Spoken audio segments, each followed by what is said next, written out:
Hey, what's up, guys? We got episode 12 of Jiu-Jitsu Rolling Analysis, recording it now for you. Sorry we didn't get a video yesterday. We had a competition, as you can see on the screen, and my voice was quite tired, so I figured while I like to push through being tired, the audio quality would have suffered, and that's not cool. So, voice is feeling better today. It's Easter Sunday. Happy Easter if you celebrate. And yeah, we're going to jump in. We have Christian. This is the first time I'm doing competition footage, so I'm assuming I'm probably not going to talk really about this guy at all. I don't know. We'll see what happens. But with that being said, if you do like the video, please consider liking the video, subscribing to the channel, ringing that notification bell. I try to get the videos out every morning, 8 a.m. Eastern. I've been pretty consistent about it. The only day I've messed was yesterday because my voice was shot. Okay, enough talking. Let's get into it.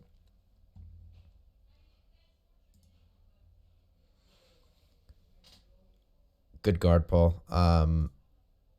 It's tricky. So that's it's a good guard pull because he's backing up. Okay, so remember when you guard pull, you have to make connection first. And you do that, you sit down, and he's backing up. So it works out.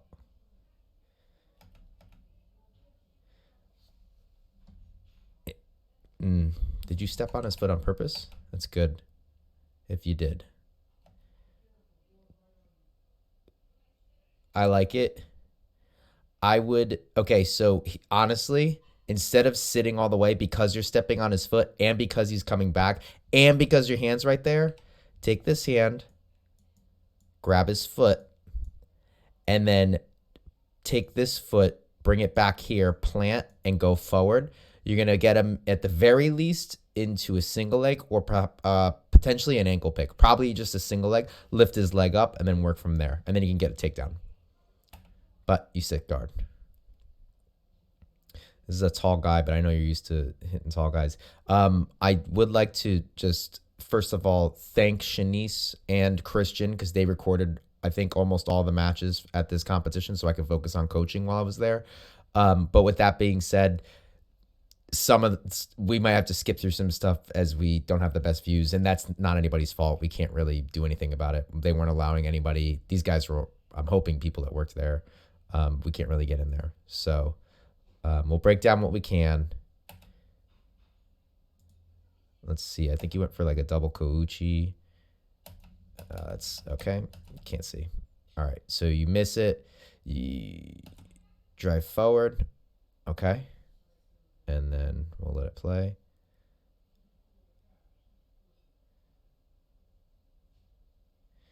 Okay.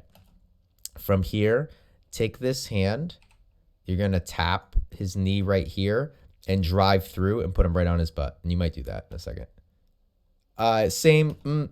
Same idea, but look at the difference. If you take this hand and slide it down to the knee and tap it and push it out of the way, watch what happens as you turn the corner. Let's pretend the hand's right here, right? So that knee is now out of the way, and he cannot bring it back. Okay, his hip's already committed to the floor right here. This hand's not really doing much. If you slide this hand right here, this leg gets around and you get a clean pass.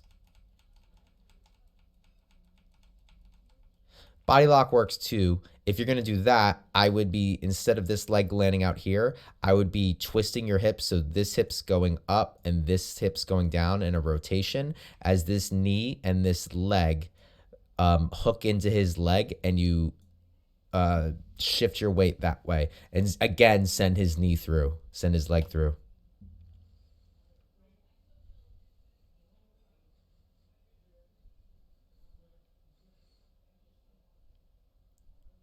You're working for the body lock. Nice pressure. This guy just wants to be in our way. He's pacing. He's doing his thing. He's nervous. Competition can make you nervous. Okay, so from here, what you could consider doing, you have good head and arm control. What you could do is pike up. So that means putting all of your weight here and in your toes as you send your hips to the ceiling, and it makes it very difficult for him to follow. The issue with that is he could potentially get his knees back in, but if you put this foot on top of his leg and you use that to get your knee out, you could put him into a butterfly mount, which would be very difficult for him to deal with. You could also do that by dropping your hip to the floor while keeping this pressure. This could be a tough thing to do, but while keeping that pressure and walking your foot to his butt, you can then get your knee out of the space here, and then you could look to pry off, pike up, butterfly mount, etc.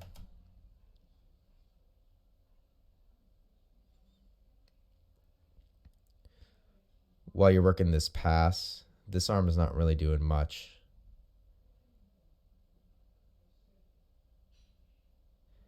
Yeah, I'd look to get your hips more involved, but here's the thing. I mean, it's a competition and you're just making this guy waste energy right now. So I'm not too concerned. What was the advantage for? I don't know why you got an advantage, but okay.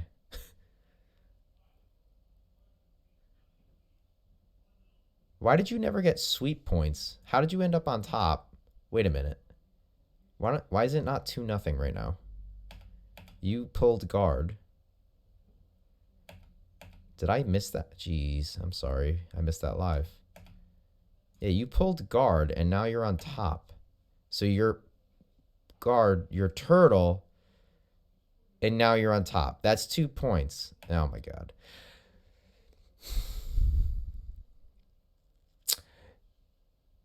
You cannot leave these competitions in the ref's hands. You need to look for submissions. You need to finish your opponents. That's all I'm going to say. I've been on the receiving end. I can't tell you how many times of just bad calls. There's a video that I will not share because it has children in it. But earlier in the day, one of the referees awarded 2 points for someone escaping back mount. I started yelling at him during the match and thought, you know what, let me stop before I get my student disqualified, my athlete disqualified from my actions. So I kept my mouth shut, coached the student through the rest of the match. Didn't go his way because through a guillotine, you're not supposed to when you're kids, but not a big deal. But I asked the referee afterwards, and I was like, "Excuse me, sir, why did you award 2 points when the kid was escaping back control?" And he goes, "Oh, it was half guard." And I go, "When his back was taken?" And he goes, "It was half guard."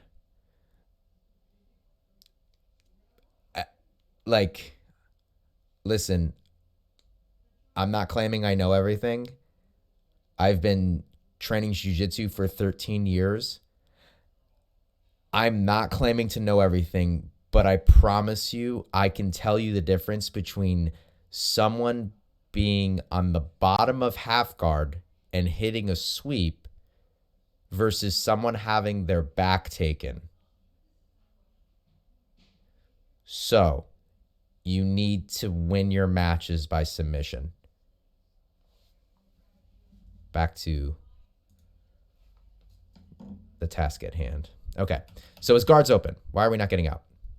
I just jumped back into it. His guard opens. You guys gotta go. Gotta go. When that guard's open, especially in competition, you need to get out of there. Guard's open, out. Hips up. Hips up. I think I'm probably shouting this. I don't want to put the audio on, but I'm probably shouting this. Okay, your hips are up now. He's climbing up. You got to watch for arm bars. So I would be looking to posture up here. His guard's open. Anytime his guard opens up like that. Yeah, his guard's open. Out, out, out. You got to go. You got to go when that happens. You also need to base up. Okay? Watch the triangle. That was risky.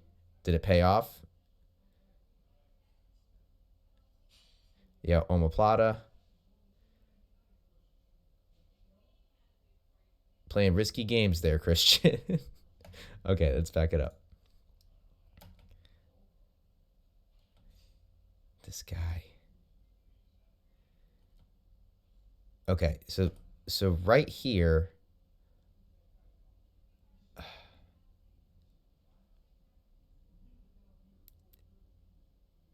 How did you get away with not getting triangled? Because this leg should be slapping over your head right now. Oh, because he pivoted. Did you make him pivot that way?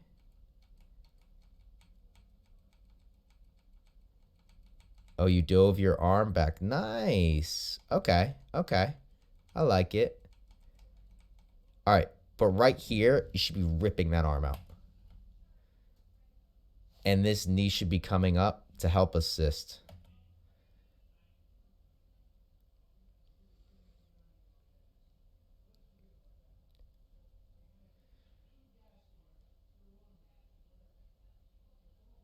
Right here, this leg should be coming out. You should be... Oh, do you do it? Yeah. Yeah, okay, good, good. Yep, walk it up a little bit more. So that's what I'm talking about, that heel toe. A little bit more. Beautiful. Nice job. You get through. Knee slice. You have the underhook. Okay, so right here, I don't think you did this. You should run your hips back this way, which will make his knees pop up and face this direction. You want his knees facing away from you. It's going to make it very difficult for him to get his guard back. Yeah, see, he gets his guard right back.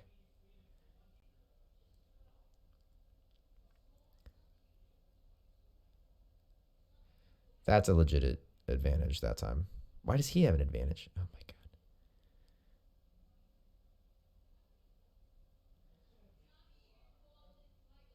You should also be getting an advantage for flattening him out in half guard, but... Okay. She gave you those 3 very quickly. I would argue that you did not earn those 3 yet, but hey. I'm on your team, so good job.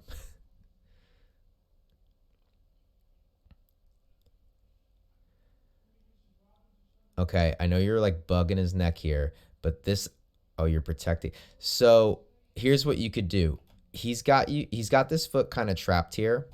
I would take this arm, put it on this side of his head, like so a reverse crossface, and take your other hand and use that to address his hip. And then what you could do is you could take this leg and sneak it across this arm to pin it so you can free this foot and then start circling around to north-south for the Jaramello.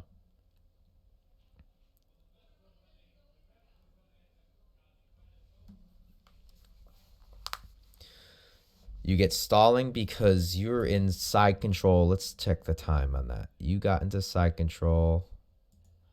So it should be 30 seconds is the rule. Did she time you?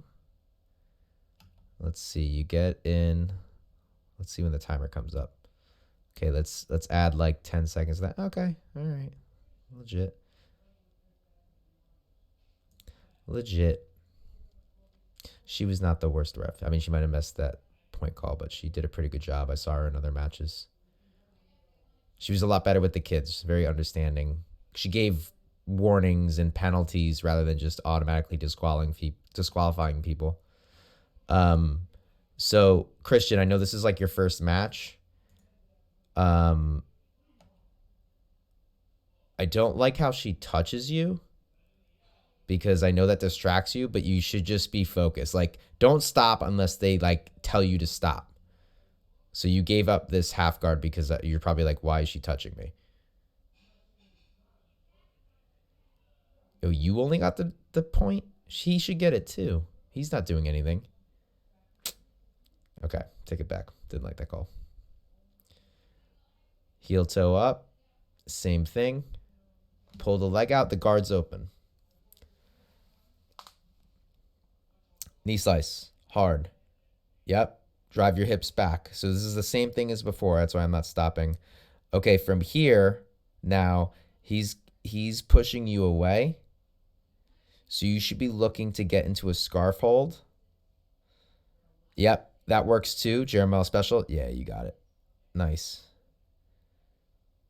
So you get under the arm. Go for a turnover. Yep. Beautiful. Pressure, pressure, pressure. Take your time. This is not a quick movement. Yep. Nice. Very nice. Yeah, still fight for that Kimura. Good grip fighting. That was the first piece of grip fighting I saw the whole time. But important bit. So the important thing is to keep your weight here so he's on his side. Like this is... Yeah, you get kind of... Yeah. You gave a lot of space there. He was nervous at this point. I would keep that leg. I would keep this leg on this side right here. I would keep it right here. And then I'm assuming you're doing my infamous motorcycle grips to break the grip. You don't get it, but that's okay.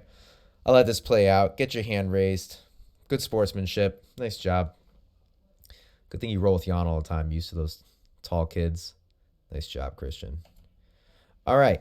Well, good job. That was Christian's first match ever. And he won 6-0 with 2 advantages and 1 penalty against the 1 advantage, which I missed. Nothing. You did a good job. Grip fight more. I don't really have much to say other than a general, don't let the refs decide the match. They're only human. They make mistakes. I'm not envious of that position at all. I would not want to referee a match. I feel like I would be awful at it. So I am not saying this is something that I could do better. I'm just saying that when points are involved, it's subjective at times. It could be difficult. Referees get tired. They miss a call like we saw with the sweep. I'm tired. I didn't even notice that she missed the call, right? Maybe it's because it was behind the TV. I don't know. I didn't even notice immediately when I'm watching the video. So like, it's a great example right there. Like I'm just as guilty as she is right now of missing that call. I missed it in the moment as well. I'm just looking at it as like, what do you need to do? And I'm not thinking about the points. But when you're competing, points is an important thing if it's a point-based tournament. So not an envious position to be in at all. But the way you combat it, the way you can deal with it, is you finish with a submission. You don't focus on the points. The points will come. I'll talk about my philosophy of points and when it comes to points jiu-jitsu, we're going to definitely work on some stuff this week that's just generally good to avoid in general. Like there's some things about points that are smart, such as like not just sitting down and giving up top control. Like there's no reason to do that. All right, enough ranting. Good job, Christian. Keep up the good work. And yeah, hope you guys enjoyed it. Please like and subscribe if you enjoyed it. And I will see you next time. We're going to have a bunch of competition footage coming up. So hope this is good. Thank you guys.